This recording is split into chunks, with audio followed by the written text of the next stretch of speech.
morning class, welcome to your daily current affairs on paper Hindu. Let's see today's articles.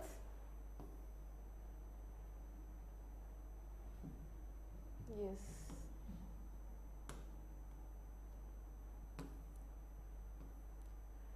So yesterday we have seen that Japanese Prime Minister will be visiting India for a 24-hour day visit. So what were the outcomes? So that they have mentioned in this particular article. So Kishida, who is the Prime Minister of Japanese, calls for the unified stand on global order. So he spoke, good morning Burhan. So he spoke clearly about the global order, Indo-Pacific free and open trade. So it is a new plan for free and open Indo-Pacific. So what were the outcomes? He clearly spoke about the Russia war in Ukraine obliges Japan and India to take a common stand on the importance of maintaining international order, said Japanese. So indirectly he is telling that, so your stand on this Russia-Ukraine war and our stand are obligating our foreign policies. So we will work together. We are going to have G7 summit in Hiroshima in Japan, and G20 presidency will be in India. So definitely we will work together, and in G20 summit there were number of issues that they are going to discuss, such as debt financing, food and energy security, whereas further the grouping, so he has mentioned that we will come up with different aspects which deals with the development of or development finance, that means economically stabilized economy, or food security and climate change and energy. So these are the areas that we are going to work together. That is what Mr. Kishida has told upon his visit to India, right. So yes, that is about that article. Let's see, local one.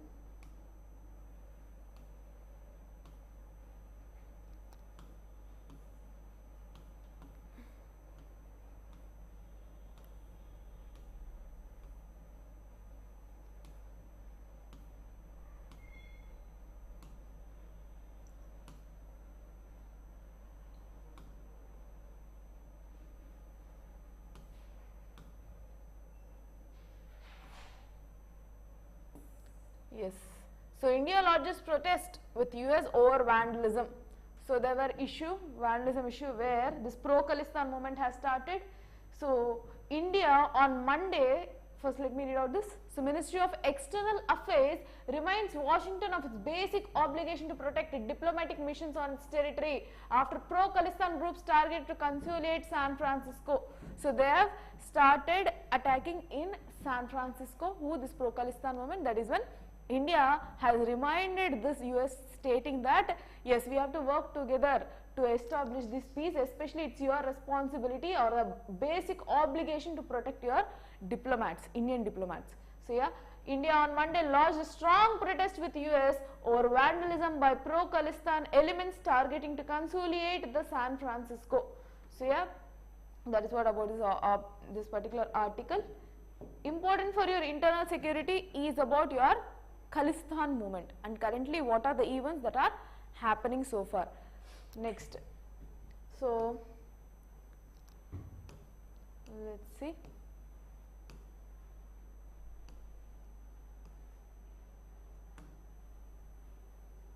Rapid action against climate change needed, UN panel.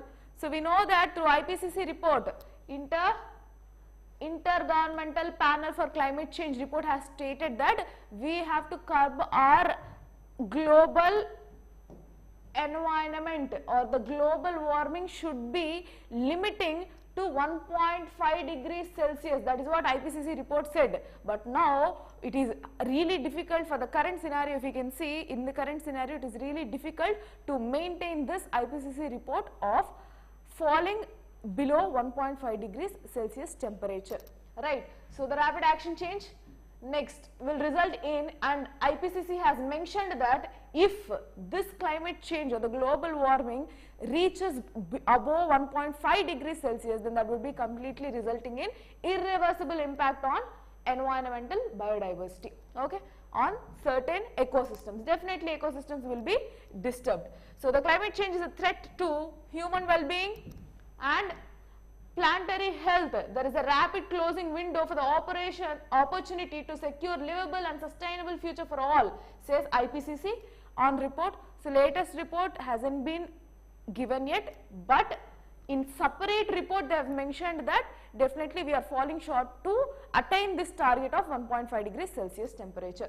The UN panel does not itself undertake the scientific assessment, so these about how they have judged the existing data. So they haven't collected any data from any other resources.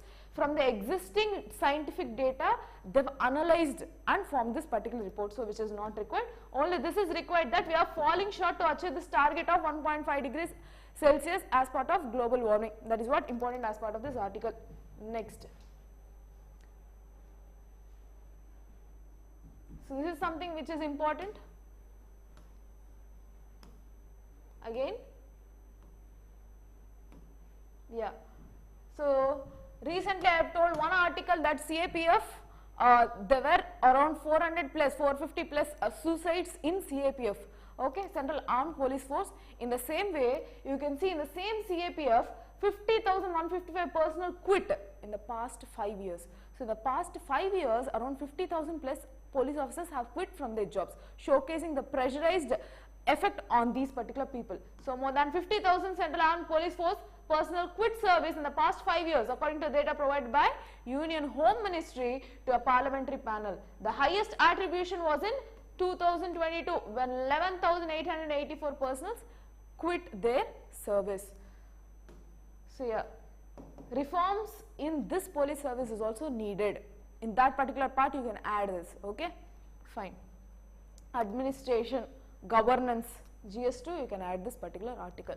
Next, Supreme Court directs government to clear 28,000 crore OROP arrears by February next year.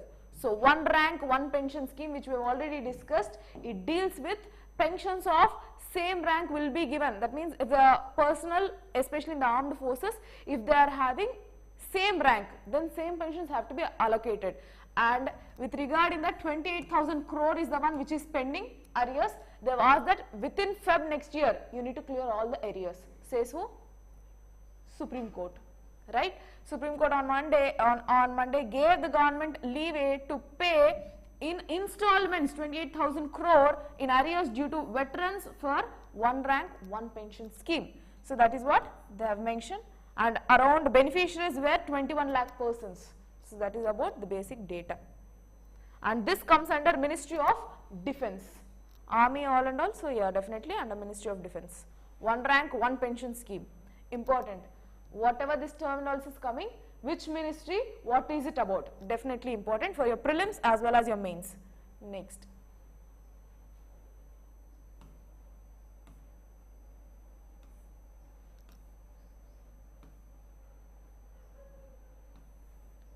CAD narrow bolster rupee against global risk, FinMin. So FinMin means Financial or Finance Ministry, shortcut. So they have mentioned that the current account deficit, which we have already seen, it is about the negative balance trade which we have with global countries, and this particular CAD is narrowing. That means it is reducing and bolstering, in the sense it is giving scope for stabilizing rupee in the global arena. And also we have internationalized trade with rupee. So earlier we were trading in terms of dollar, right? Now we can trade with rupee too. So the special vaster accounts which we have started with 18 other countries, especially with Russia and other countries, showcases that Indian rupee is stabilizing in the international arena.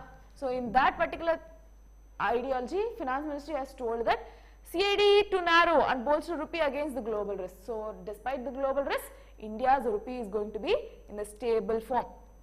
So the Finance Ministry concedes the economic growth could have been higher in Q3 financial year 2023, but we have to observe that this particular Q3 has slowed down the growth for 4.4%. Earlier it used to be in the in Q2, Q2 it was 6.3% growth. However, it has been slowed down, showcasing that this impact was because of the global slowdown and not because of domestic issues. So the domestic demand is still there, and whatever the growth that we are witnessing is only because of domestic trade only. That is what Finance Ministry earlier they have given statement about. Fine.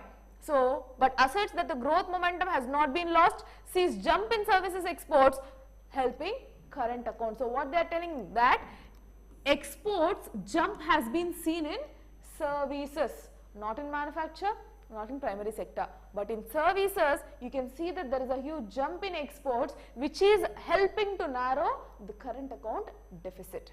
Okay, fine. So, that is about this article. Stability is what which we are working about. Okay, yes.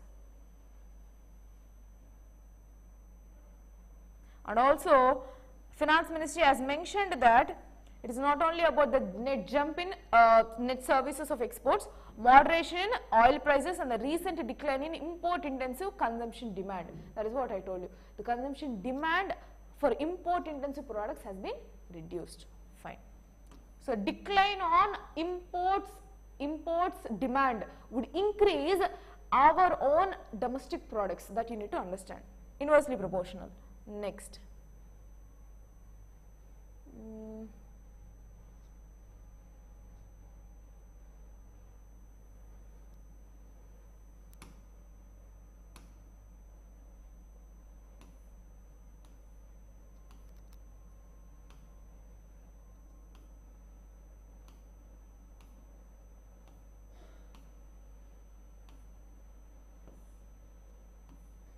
So, small data which I would like to just tell you and then we will go.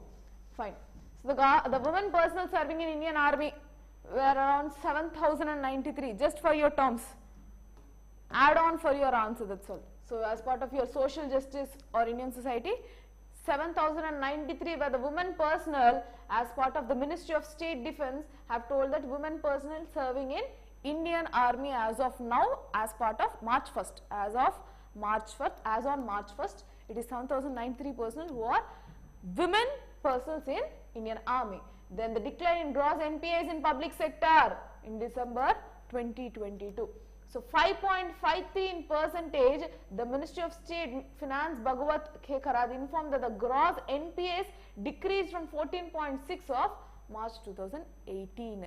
So, comparatively with the past 5 from 2018, that is 19, 20, 21, 22, 23, past 5 years, the decline was observed in non-performing assets. That means profit gaining in manufacture sector or any entrepreneurial activity has been witnessed. That you need to understand. Next, the rest all, yeah, the rise in rape cases reported by National Commission for Women in the last 3 years. So, rape cases have not been decreased. 1,710 cases, there has been increase in the number of dowry, rape, attempt to rape complaints received by National Commission for Women according to Minister Smriti Irani. Okay. Next.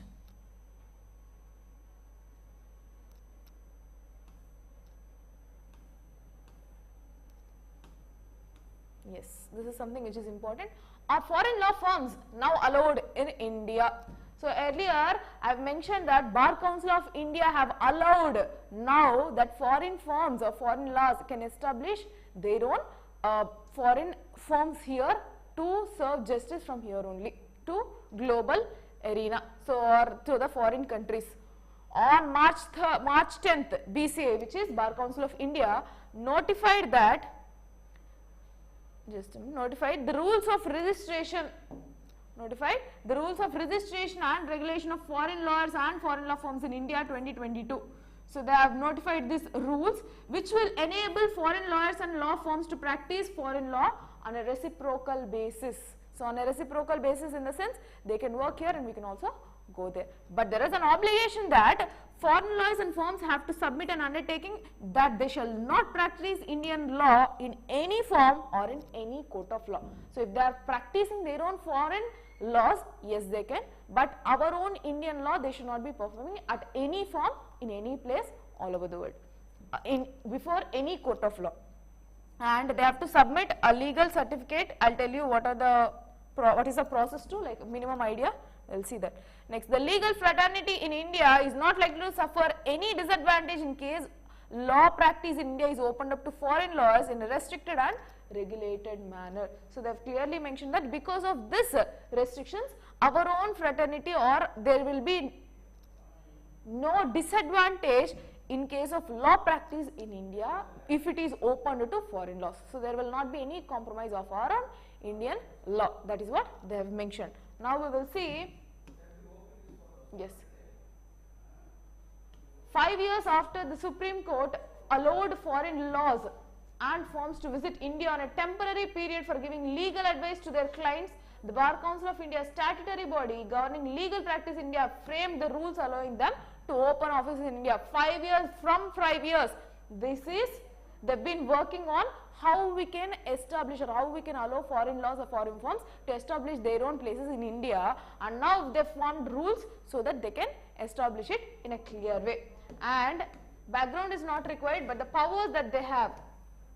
So any foreign law or firm can practice in India with the primary qualification being that they require a form of certificate by a competent authority of their country which state that they are entitled to practice law in their country, and the registration in India with the BC is mandatory and must be renewed every 5 years. So for the span of every 5 years there should be a process of renewal. So if there is any kind of issue, definitely the renewal will be cancelled. So that is how they clearly mention that our fraternity or our law will not be compromised.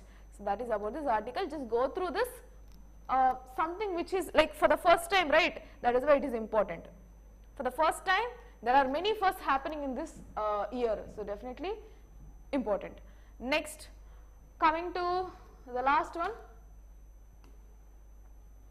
not about quiz. Thing was, today is March 21st, so Equinox. Currently, the March Equinox happened at 2:54 AM today on March 21st, marking the end of winter in the northern hemisphere as well as the end of summer in southern hemisphere. So just as part of the data, we will see.